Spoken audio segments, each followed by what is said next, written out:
I believe that if you celebrate diversity of culture, ethnicity, and religion, you will also have to welcome a growing diversity of speech. And more diverse ways of expressing yourself if you believe in what you say. But quite to the contrary, most European politicians believe that yes, we celebrate diversity of culture, but it means that we need less diversity of speech, which to me is very illogical. And I'm not willing to sacrifice freedom of expression on the altar of cultural diversity.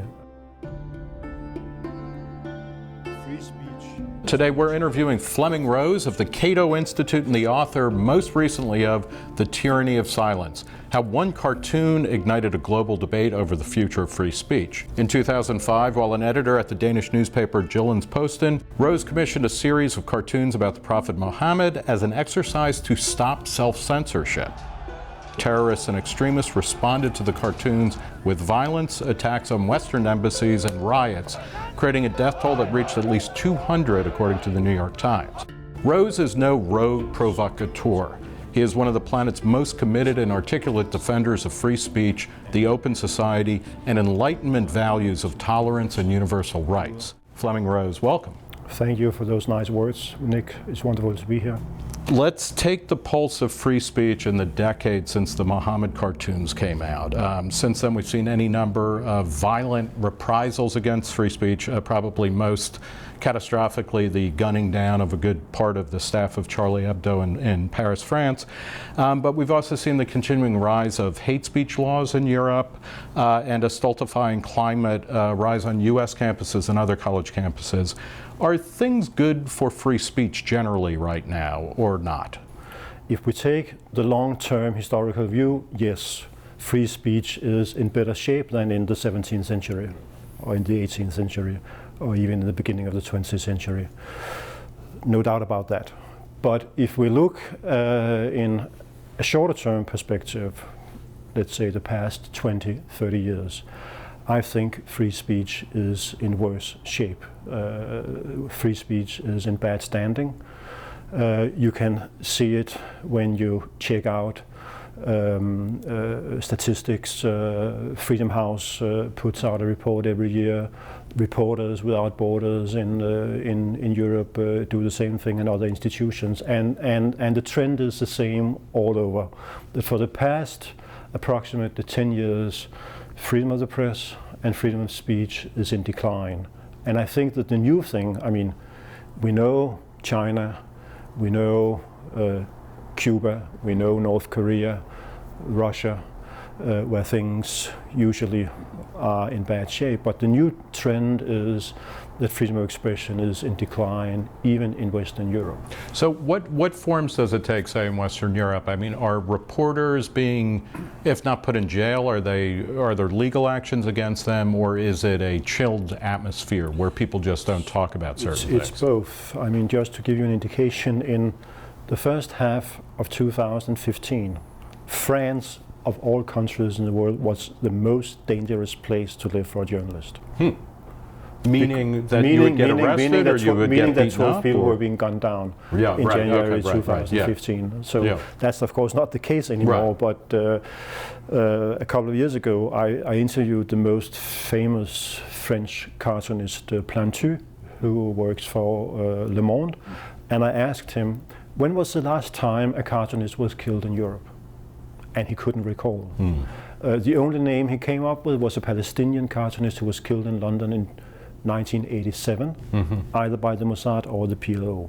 But even Henri Daumier, the most famous French cartoonist who worked in the 19th century, he was sent to jail several times, but he came out and he continued mocking the king. Right. He was not killed. He was not physically threatened. Where are the threats coming from? Are they exclusively coming out of religious intolerance? Is it Islamic jihadists? Is it broader than that? It's far broader than that. And I think fundamentally it has all to do with our ability to manage diversity. In a world that is getting increasingly globalized. And I think that the debate about free speech is going on in a qualitatively new situation. driven by migration, the fact that people move across borders in numbers and at speed never seen before in the history of mankind, the consequence being that almost every society in the world right now is getting more and more diverse in terms of culture, ethnicity and religion. That's one factor. The second factor is the digital technology. The fact that what is being published somewhere is being published everywhere. And people can react to speech across cultures, but in a situation where speech loses context and can be manipulated and exploited for political ends. That's what happened to me. Right, yeah, because it was a series of Danish imams who took the cartoons, added cartoons that never appeared or were never commissioned by you, and then toured the Middle East and stoked anger. And I guess actually also they deleted the context. Right. I mean, even in some Western countries, the context got lost in the translation. And I guess what you're saying with the French cartoonist in the 19th century, it was a Frenchman mocking the French king. It wasn't it wasn't somebody from Syria. It wasn't somebody from Africa or America. Yes, yes. This has put a huge pressure on everybody to manage diversity. Right. And it turns out that we in the West are not very well equipped to deal with that. I think you are a little bit better at it in the United States, but in Europe, we have, in the 20th century, tried to build a sustainable peace through the creation of homogeneous nation states. After World War I, and after World War II. After World War I, we created a lot of new states. Right, so this is like Czechoslovakia, Yugoslavia, Baltic states, dissolution of four empires, the creation of new states. And those were all kind of predicated, I mean, not accurately always, but with the idea that they were creating, Czechoslovakians, they're all the same. They will get along with each other. It was Wilson's principle of the right to self-determination of a nation. There were still minorities living on different territories, and after World War II, there was a huge population swaps, basically in Eastern Europe. Germans, Ukrainians, Poles, Romanians, Hungarians, they were moved across borders in order to create more homogeneous nations. Right. And that has been a kind of dirty secret of Europe because of fascism, because of Nazism. National identity is has been a kind of suspicious thing. So, well, and I guess in a European context, this helps explain why after World War II, when Turks started moving into Germany to work, it was not even a question that they would be offered German citizenship or migrants. And jobs. And they came to work and to make a living. But they would never be German because Germany is for Germans. Exactly. And diversity is difficult. Diversity is painful of ethnicity, religion, and culture, and also of opinions. And because of our historical legacy in Western Europe, we have been told that we should celebrate diversity, and I think that's great. I'm married to an immigrant myself. I've traveled around the world, and I think diversity is a great thing. But it's kind of becoming, not okay to admit that it's difficult. Because if you say that, you're racist, you're xenophobic, and so on and so forth. Well, and I don't think that's necessarily the case. It's just very difficult. So you're Danish, you grew up in Denmark, you go back centuries or generations, and then a new person comes and you're uncomfortable with something about them. And is that not xenophobic? Is it not racist? Or what is a way, how can you have an open conversation that doesn't immediately get taken up to the 10th degree where everybody is ready to pull a knife? The United States has for decades been a melting pot, or a composition of very different people coming from very different cultures. And therefore what it means to be an American is a quite narrow definition. You have to accept a few basic rules in order to get a sense that you belong when you get citizenship, and even though you speak the language with a accent, people will not look strange at you and think you're an outsider. In Denmark, it's very different. Denmark and most European nation states, they were homogeneous nation states for centuries. Diversity is something that you have to learn. One thing is to be proud that you provide 1% of GDP to the UN development program. So, we do everything for the third world, we support and fight poverty. Another thing is to have a neighbor next door who belongs to a different culture and has a different religion and maybe speak a different language from the outset. From a U.S. perspective, it's really a 20th century phenomenon. The term the melting pot comes from a play that was written in the 1890s. The Statue of Liberty, which is now seen as an icon of immigration and refugees coming to the U.S., was actually sent by France in 1876. It's called Liberty Enlightening the World. It was about how France and the U.S. were built on Enlightenment principles that had nothing to do with immigration. And it was, of course, a very ugly period. In the 1920s, we went through a period of very xenophobic immigration laws. Before that, Asians, Chinese, and Japanese were kept out by law. So it hasn't been as easy in the United States. And it also underlines my point that this is something that you have to learn. Right. It's not natural. I would say that most people, they have a natural instinct for freedom. Mm-hmm. You want to do your own thing, and you don't want other people to interfere and stop you. Right, and you're Danish, so you've been to Germany, and you still believe that most people want to be left to do whatever they want. Yeah, I belong to a different generation. Yes. I didn't fight in the Second World War, but the other thing is tolerance. The ability to live with things that you don't like is something that we have to learn. Where are we supposed to learn these values, and what has happened that we're not kind of keeping up with that? I think the concept of tolerance has been undermined. When I was exposed to the cartoon crisis, I was quite often being criticized, being xenophobic, racist, intolerant, and so on and so forth. So I sat down and spent some time trying to understand what are we talking about. And I found out, in fact, that the concept of tolerance in the West has been turned on its head compared to the way it was understood when it came into the world after the wars of religion in the 17th century. It grew out of the religious wars when Catholics and Protestants were killing one another for decades. At some point, people decided, okay, this has been going on for long enough. We have to work out a way to be able to live together, even though we hate one another, and we believe that the other faith is blasphemous. So edicts of tolerance were adopted in different parts of Europe, and it meant that in the beginning that Catholics and Protestants, they were living in the same country but in different towns. Later, they could live in the same town but in different parts of the town. And finally, they lived in the same quarter, and today they live in the same building without paying notice. But basically, that kind of religious tolerance implied that, yes, I hate the Protestant religion. I believe it's a threat to my way of life, to what I believe in, to the political, social, and cultural order of a Catholic society. But nevertheless, I'm not trying to ban it, and I'm not trying to use violence, intimidation, and threats to shut them up. Right. Tolerance is not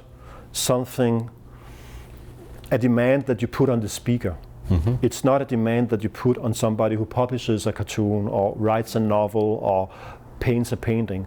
It's on the one who watches a cartoon, watches a movie, reads a novel, that they don't tear it apart or they want to ban it or use violence against cartoonists. That is what tolerance is about.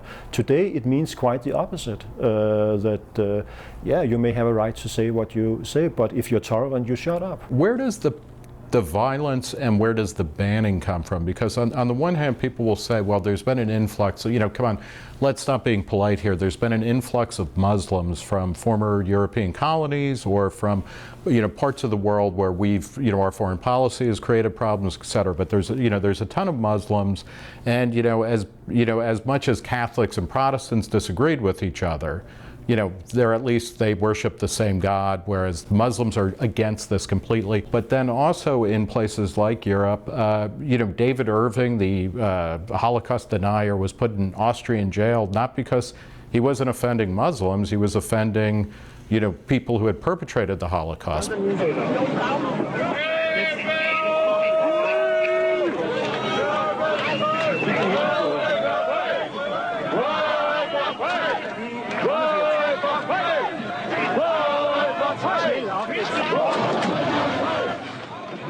Where is this all heading, or where is this coming from? I think, you know, these are different issues. Right. If we take Islam first, I do think that Islam finds itself in a state of crisis. And I think it is paramount to Muslims in Europe, where I live, to work out a religious doctrine that is compatible with a secular, multi-religious, multicultural society.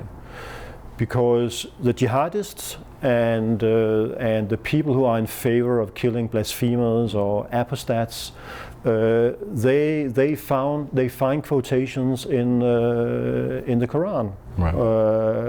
And that's why the jihadists, they are quite strong ideologically, because they do make references based on earlier interpretations of the holy texts. And they're not going to listen to a secular Westerner explain to them why their interpretation of their holy book is wrong. It really is going to come from within the Islamic community. Yes, and in fact, a year ago, I had a conversation with Steve Bannon, who is now in charge and part of the White House, and that was in fact one of our disagreements, because Bannon believes that we are at war with Islam, while I'm saying no, we are at war with violent Islamists in a hot war, and we are in a cold war with non-violent Islamists that do not believe in liberal Enlightenment values.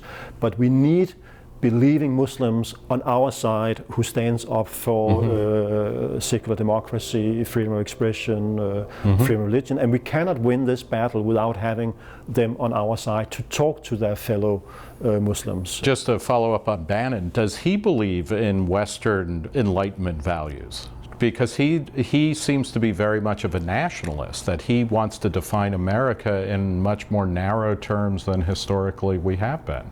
He believes that this is all, that the crisis of the West is due to the loss of a Christian identity.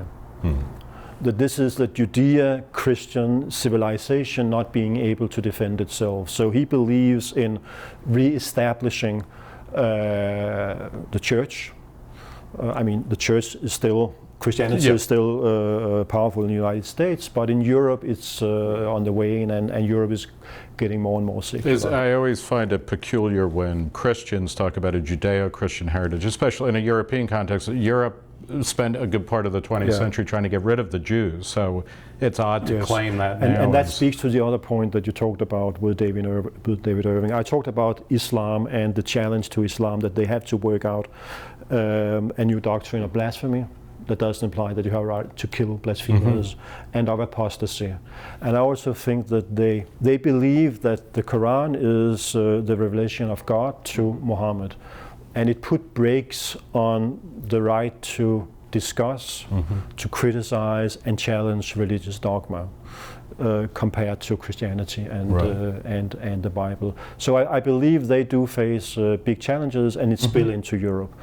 The other part of it is... By the way, if I, just to keep on Islam, but are you mostly describing kind of Arab Islam or Middle Eastern Islam as opposed to, Sunni, say, Indonesia and Malaysia? I'm saying just, you don't, I mean, they have their problems, but it just doesn't seem to be as constraining an entity on But it's also identity. a problem in Turkey. As somebody who knows very little about Islam, I tend to think of it as, you know, in its traditional origin lands of the Middle East or of the Mediterranean, but most of the world's Muslims live elsewhere, and that is true. In the same way that Catholics in South America and North America and Asia have very different practices and really different belief systems.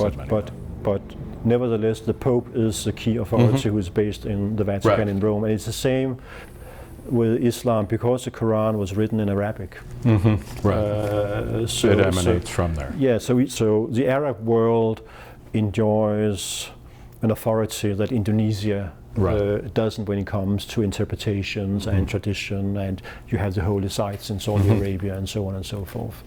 But I get your point, and I think it's true that there are parts of the world where you have Muslim majority countries that do not have the same do not experience the same kind of pressure as they do in the Muslim Arab world. That is true. What's going on with the rise of speech codes to say, to get rid of hate speech, to ban certain types of words, certain types of expression? Clearly, that's not being driven by, it's not like Islamic people are calling the shots in Vienna, right? No, that's true. And this goes back to my point about our lacking ability to manage diversity. I believe that if you celebrate diversity of culture, ethnicity, and religion, you will also have to welcome a growing diversity of speech. And more diverse ways of expressing yourself if you believe in what you say.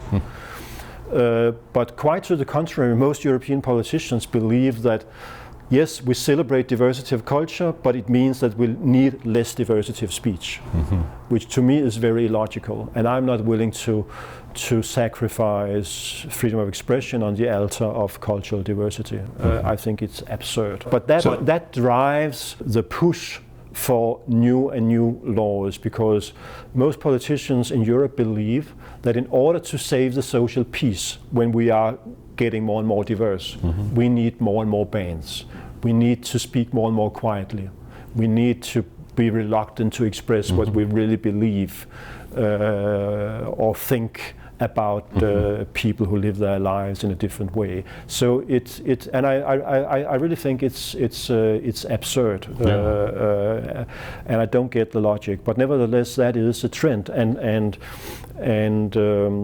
for the past 10 years, there's been a push for expanding hate speech laws.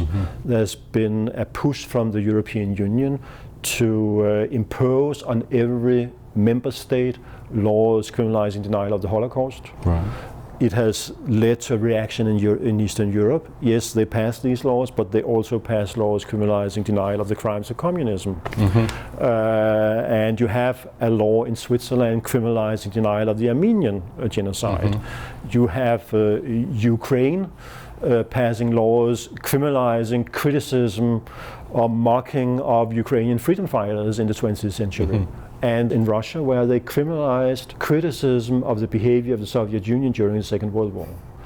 But it all goes back to the European memory laws criminalizing denial of the Holocaust. And this belief that you protect memory through legislation about history is a very authoritarian idea. Sure. And it's being copied in Bangladesh, it's being copied in Rwanda. Most European countries have also criminalized what they call glorification of terror, which is a way of criminalizing opinion. And so, just to give you one example of how absurd it is, because it relates to the United States. After 9/11, a Basque newspaper published on its front page a cartoon of the planes crashing into the Twin Towers, and it read, we all dreamt about it, but Hamas did it. It was a factual error, because it wasn't Hamas, and it's outrageous, it's offensive to me and to you, I suppose. To Hamas even. To Hamas, yes. But I mean, and he was convicted for glorification of terror. And it was in fact confirmed by the European Court of Human Rights that it was okay to convict this cartoonist. So this is spreading, and the most recent thing is the push within the European Union for criminalizing fake news. Right. And leading German politicians, Italians, even Danes, are talking about equating fake news with hate speech. And how do they go about defining fake news in that? Well, I mean, because ultimately that means kind of licensing journalists or having some kind of verification process, which puts the government in control or some government agency in control. It basically leads to a ministry of truth, right? If you want to take it, to its end, because it's up to the government to decide what is fake news and what is not. And I think it also undermines the mainstream media, the old media, because if they can publish, if they are not, prosecuted for publishing fake news, they are in a way on the side of the government. And it reminds me a little bit of the times of the Soviet Union, where you had Pravda and Izvestia, government-sanctioned news that in the end nobody believed, because they were lying about everything. And the samizdat, the unofficial, the underground press, no matter whether they fact-checked or not, they were more reliable in the eyes of the public. And of course, so it means that this will have the opposite effect, because they say frankly, well, two factors. They want to defend themselves against Russian hackers and Russian trolls and so on and so forth. I understand that, but I just think it's the wrong way to go about it. The other thing that they fear is the rising populist parties, and they they don't hide that that this is the enemy that they are going after when they are going after fake news. And then that becomes a tremendous propaganda win for the populist parties and the trolls. Couldn't dream of... You were you lived in the Soviet Union? Yes. And is it credible that Russia, that the government of Russia is orchestrating these kind of soft power campaigns of influence that cross a line from simply kind of, wanting Trump to win or wanting, a particular candidate in England to win, to crossing the line into something that is more like espionage, or is that overblowing it? I don't know. But I think Russia is trying to make its influence as we are trying to make it. We are also hacking into Russian computers, and the Chinese are hacking into computers everywhere. The United States has a stake in every election in the world, and and usually they try makes to influence it known. it. They make no. So it's a little bit hypocritical, screaming and yelling about the Russians as if they are the only ones who are doing this. Look at yourself. So in a way they're copying. No, but we were only listening to Angela Merkel's phone calls because that was important. It's well here and I think that the Russian digital threat is overblown. I think the main threat against the Enlightenment values and our liberal society comes from within and not from without. But it's very easy to point the finger at a scapegoat instead of looking at yourself in the mirror. And of course you say, well, Russian trolls, so we have to control the press here. It actually speeds up our process of getting rid of Enlightenment values. Talk a little bit about the, the kind of paradox that you were saying, and I think you're right, that the world is becoming more diverse. Every country is becoming, basically more diverse. Europe is a more diverse place than it was 100 years ago. And yet, at the same time, you would expect that, especially as the birthplace of the Enlightenment, that people would be more comfortable with difference, with racial difference, ethnic difference, religious difference, gender difference. But we're seeing this resurgence of nationalism. Is that being driven, and particularly within an open Europe now? I mean, because 100 years ago, there was no unified concept of Europe other than that, well, we knew we weren't Turkey. But other than that, all of the European countries were trying to kill each other. Now we have this unanimity of Europe, but within that, nationalism is on the rise. How do we get back to that kind of celebration or understanding of the Enlightenment, where you can both be a citizen of the world and a citizen of your home country, your hometown, your family? It has to do with the fact that Enlightenment values like reason, tolerance, free and independent individuals have been undermined for a very long time. It didn't start with Trump. In fact, the whole concept of postmodernism, that anything goes, Islamic values are as good as Enlightenment values, and so on and so forth, has led to this relativism. And I think it has a lot to do with the value we provide to emotions. That if you feel something, if you can identify some kind of emotional attachment to whatever it is, then logical arguments of reason, they don't count in the same way. In some way, it's in reaction to globalization, that people feel sometimes disenfranchised, sometimes alienated, they don't know who they are, they have lost a sense of community, and that is also important to individuals. And for a very long time, a healthy sense of of national belonging was suspicious. I mean, there are different kinds of nationalism. Right. You can love your country without being xenophobic. But for a lot of people, I think in Western Europe, it was kind of suspicious. So you see a reaction that is spilling over, you know, to the other end of the spectrum, and then at the same time you have this mass migration into Europe that makes people feel uncomfortable, and we haven't been able for a long time to have an honest conversation about that, and that has been exploited by these populist forces. I would have preferred that the mainstream parties wouldn't have shied away from talking about this in a frank and clear manner, instead of trying to suppress the issue. Do you think that in a European context, will the European Union be a place where a kind of more where the West can get out of a kind of defensive crouch, a feeling that it is being embattled by all of these other forces, possibly also by economic competition, which is probably driving some of this as well, but into a more confident and forward-looking embrace of this, original understanding of Enlightenment, universalism, and tolerance? Or are institutions like the EU part of the problem? They are part of the problem and part of the solution. For many years it worked the way you explained, that the European Union was a force of sound integration and cooperation. But I think more and more people feel alienated by Brussels. A lot of decisions that didn't have to be taken down there have been taken down there, and it's far away. It's not, it's not close to your own community.